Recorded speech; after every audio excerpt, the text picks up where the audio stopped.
Эридин Бреакглаз – король дикой охоты, главный антагонист игры Ведьмак 3. Дизайн персонажей, монстров, архитектуры зданий, музыки и сюжета настолько хорошо дополняют оригинальные книги, что проект завоевал любовь миллионов фанатов. В детстве я перечитал все 7 томов Ведьмака по пару раз, а теперь я делаю доспехи из стали и уже сделал шлемы Имлериха, Карантира и Эридина. Процесс их создания вы можете увидеть своими глазами, ссылки в описании. Но что если задать себе вопрос, практичен ли шлем Эридина в реальном бою? Я делаю латы более 15 лет, и мне есть что сказать про доспехи дикой охоты.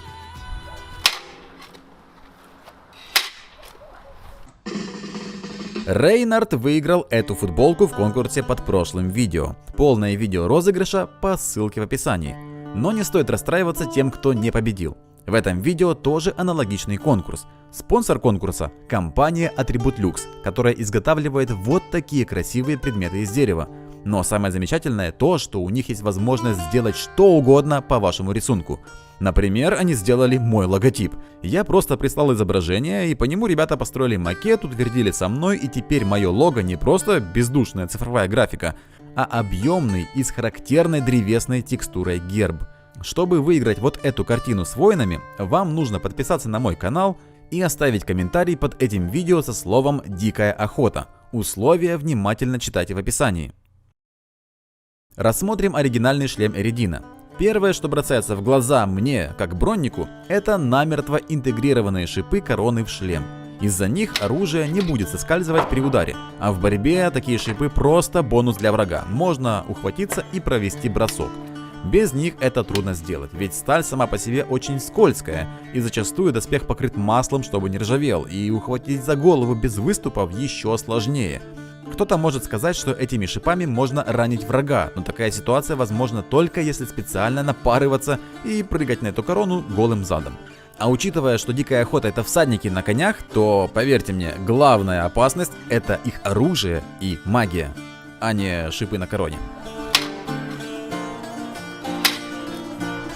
Следующее, что бы я отметил, это пустота в районе рта. Совершенно бессмысленное техническое решение для такого шлема. Все колющие будут проходить, и это фатально.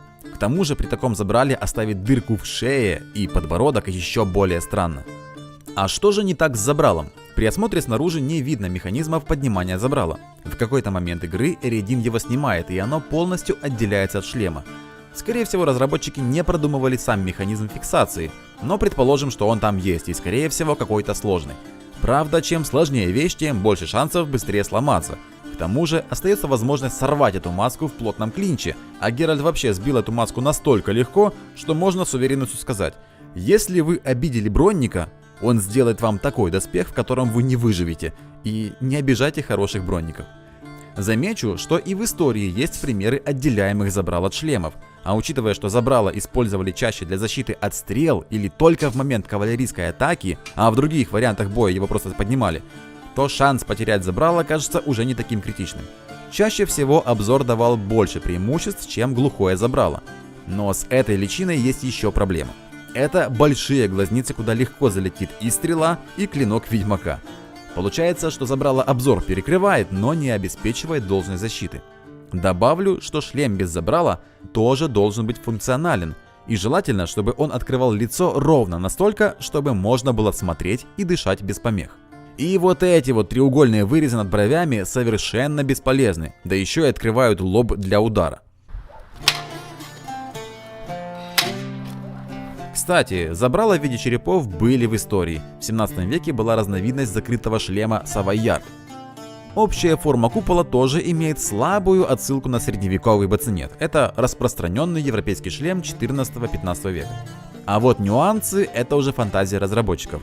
Например, такой чеканки с кружочками и полосками я не встречал. А если дизайн подразумевает, что это сквозные отверстия, то это еще один огромный минус практичности в бою, ведь такие прорези серьезно ослабят низ шлема. Под обзором шлема Карантира многие написали, что практичность шлема не важна, так как он маг. Про Эридина, наверное, можно похоже сказать: он главный, король и в принципе не должен вступать в бой, поэтому можно не делать доспех практичным.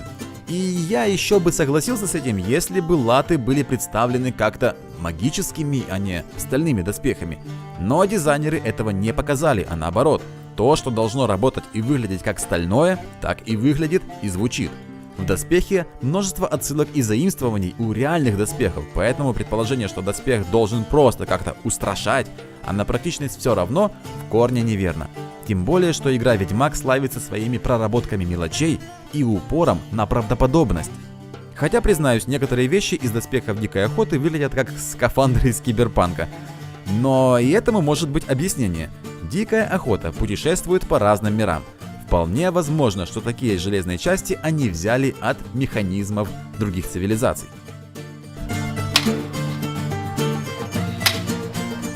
Я тестировал шлем в среднюю силу. Толщина стали 2 мм, и если бить в полную силу, то он серьезно пострадает, хотя свои функции выполнит человека, защитит. Хорошо видно, что подбородок останавливает колющий удар, хотя есть шанс пройти в щель между зубами. Если попасть не в саму глазницу, то наконечник застревает в бортике, который я специально сделал. Без него наконечник легко заезжал бы в глаз, просто скользя по забралу. А вот наглядный пример, почему на забрале нельзя делать впадины. Клинок встреет в нос и не соскальзывает, передавая всю инерцию. Если так попасть таранным ударом копья всадника, шея нашего Эридина точно была бы сломана. Именно поэтому многие средневековые шлемы имеют такую форму, чтобы наконечник легко съезжал в сторону. Ну и вдогонку. Если хорошенько дернуть Эридина за рог, то получается замечательное комбо топором сзади. Задняя часть в этот момент серьезно открывает основание шеи. Я не хочу сказать, что оригинальный дизайн шлема какой-то плохой или не такой. На самом деле он мне очень нравится. То, что должно выглядеть злым и потусторонним, однозначно выглядит отборным, злым и потусторонним. За это как бы лайк. Но с другой стороны, я как бронник профессиональный не могу не отметить множество моментов, которые не позволяют такому доспеху существовать на самом деле. А поскольку я очень люблю эту вселенную и то, как выглядят дизайны, костюмы, доспехи, то я, в общем-то, и сделал шлем Эридина с поправкой на то, чтобы это изделие можно было надевать в бугурт и полноценно драться сегодня, занимаясь спортивным фехтованием. И первое, что я сделал, это изменил корону и сделал ее снимающейся. В принципе, я вообще считаю, что любые выступающие части на фэнтезийных доспехах должны быть имитированы чем-то легким, или же снимающимся, то есть как бы или парадный вариант, или же, ну, по примеру римских центурионов, у которых была огромная такая штука на шлеме, и это давало понять, что вот этот пацан самый главный твой командир или твой офицер. То есть такие штуки не должны быть очень твердыми и очень тяжелыми. Но я ее сделал из стали. Мне банально было проще сделать из стали ее. Я уже не стал заморачиваться, делать ее из какой-нибудь там твердой кожи или чего-нибудь еще такого. Но вот был бы я средневековым мастером, и если бы у меня была задача сделать вот корону человеку, и он сказал: я хочу корону, мне похер на все, сделай, чтобы завтра было, то, понятное дело, я бы ему не делал из стали. Я бы, вот реально, какая-нибудь вываренная твердая кожа, укрепленная, чтобы она вот, в общем-то, торчит, окей.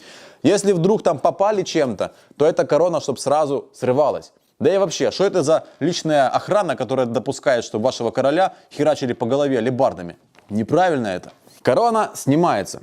Как вы видели на тестах, ее можно даже сбить. И на самом деле это не сильно-то и плохо, потому что если очень сильный удар придет в корону, то вместо того, чтобы хорошенько дернуть вас за шею, просто слетит корона. Сзади есть вот такая ранделька, которая надевается на края обода и фиксирует корону.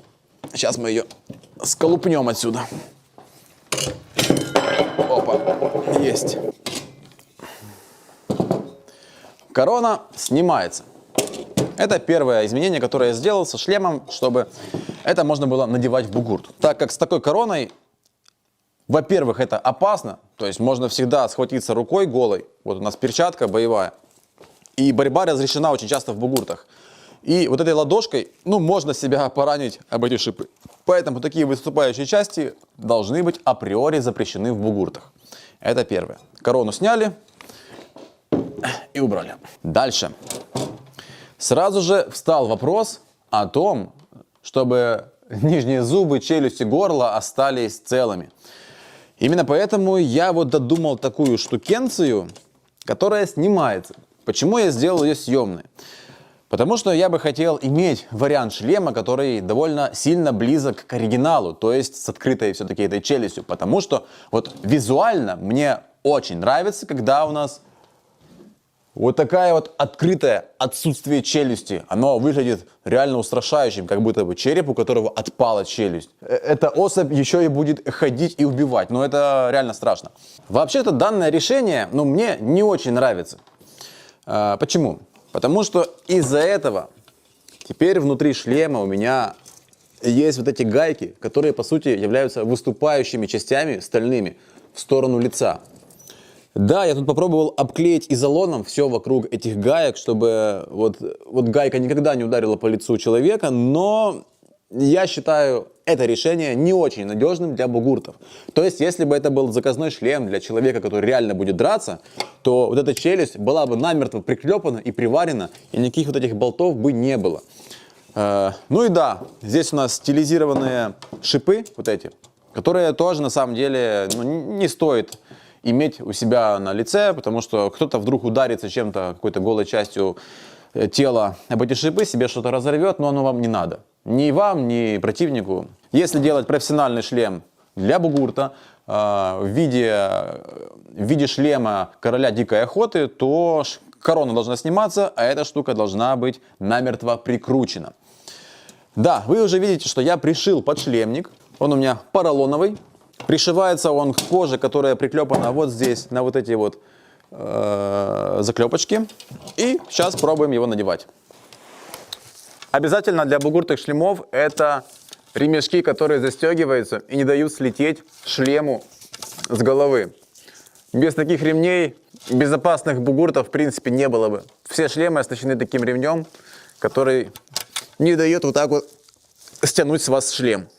Обзор здесь, вот я сейчас вижу, не идеальный, откровенно говоря. Не самый плохой обзор, но не идеальный. Я довольно хорошо вижу через круглое отверстие, но, откровенно говоря, не хватает вот здесь маленьких отверстий, чтобы видеть середину туловища противника. По этой зоне вы можете понимать, куда начинает движение противника, и быть готовым и реагировать на то, что делает ваш оппонент.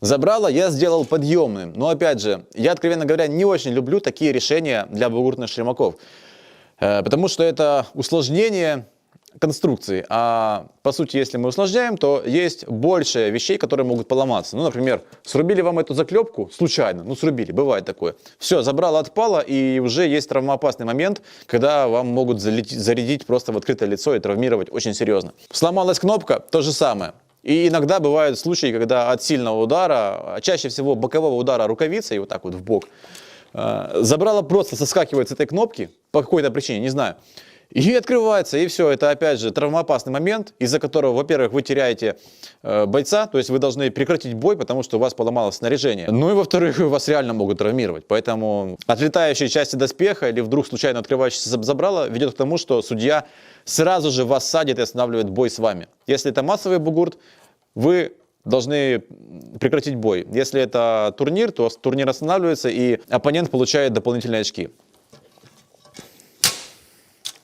При сильном ударе в лицо, а это самые противные удары в бугуртах, шлем начнет смещаться вперед, и вот когда я давлю себя в лицо, то вот эта часть таки прижимается, в самом конце уже прижимается к подбородку, и вот мне это не нравится. Но для турниров, там, где нету ударов кулаком в лицо, щитом в лицо, этот шлем норм. В нем можно реально выйти на турнир. И, наверное, мне даже стоит попробовать это сделать, когда я соберу себе побольше доспеха. Ставьте лайк, если хотите видео, как я в этом шлеме выхожу на реальный турнир и фехтую с каким-нибудь человеком, который реально умеет драться. Я думаю, это интересный челлендж. Для того, чтобы сделать забрало подъемным, я сделал такую имитацию как бы дополнительного то ли рога, то ли уха. То есть я надеюсь, что вам показалось, что это рог какой-то, который тут интересно закручивается с таким ребром. Думаю, вы оценили этот момент. И дополнительно у нас есть брови, которые уходят под корону, которые тоже имитируют рога. То есть получается такой четырехрогий череп злой. Но при всем при этом у меня некоторые вещи не получились сделать. То есть вот как бы критика самому себе. Обратите внимание, какой эллипсовидный купол у шлема. На самом деле это правильно, потому что череп человека тоже имеет такую приплюснутую форму. И многие средневековые шлема тоже так же сделаны. Но оригинальный дизайн довольно широк. И я это как-то не усмотрел в момент изготовления.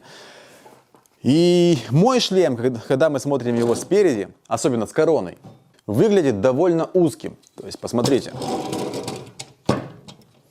Он как бы сплюснут по бокам. И при этом корона сначала сильно выходит в бок и потом устремляется вверх. То есть вот эти шипы довольно массивные. То есть тут я тоже не смог сделать так, как хотелось мне.